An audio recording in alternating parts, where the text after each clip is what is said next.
C'est une œuvre de jeune réalisée par un vieux. C'est ça qui est bien. C'est spontané, c'est...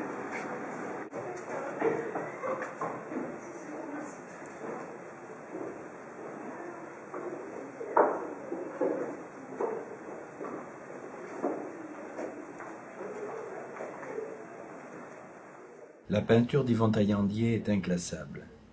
Elle est un genre pictural à elle seule, un monument aux facettes innombrables qui échappe à la dissection du critique. Ce n'est pas un hasard, car qui mieux qu'un critique d'art peut se jouer des étiquettes en isme.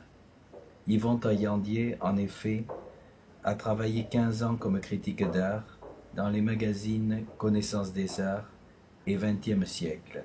Dans les années 50-60, il a publié de nombreux ouvrages théoriques sur l'art ainsi que des monographies sur ses contemporains.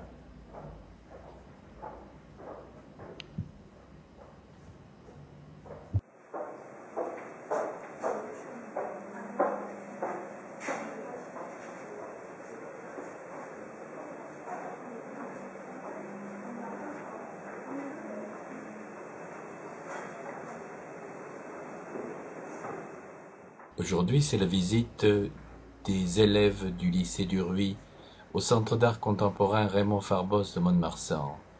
Les élèves vont observer la peinture d'Yvon Taillandier et essayer d'en tirer quelques conclusions, faire d'une journée de classe une journée de critique d'art. Dur labeur de se mesurer au travail d'un artiste plasticien en regardant, en observant, tirer les propres leçons, ses propres leçons de la peinture de l'artiste. Il y a du monde ce jour-là au centre d'art. Les élèves sont en train de découvrir le travail de l'artiste qui, dit-on, a inspiré la figuration libre. Mais ce n'est pas si sûr que ça.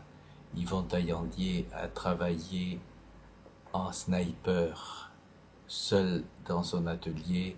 Il pratique une peinture qui développe un monde qui n'est qu'à lui et qu'à lui pour toujours. C'est le Taillandierland.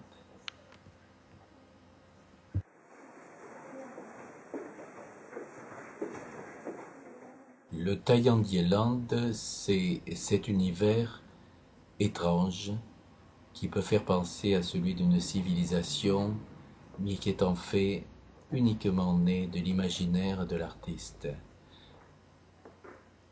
Un imaginaire qu'il veut évidemment assez proche de celui d'une civilisation tout entière et qu'il appelle pour cela comme s'il s'agissait d'un espace géographique reconnu, le Taillandier de son nom, Yvon Taillandier, et land de l'expression géographique.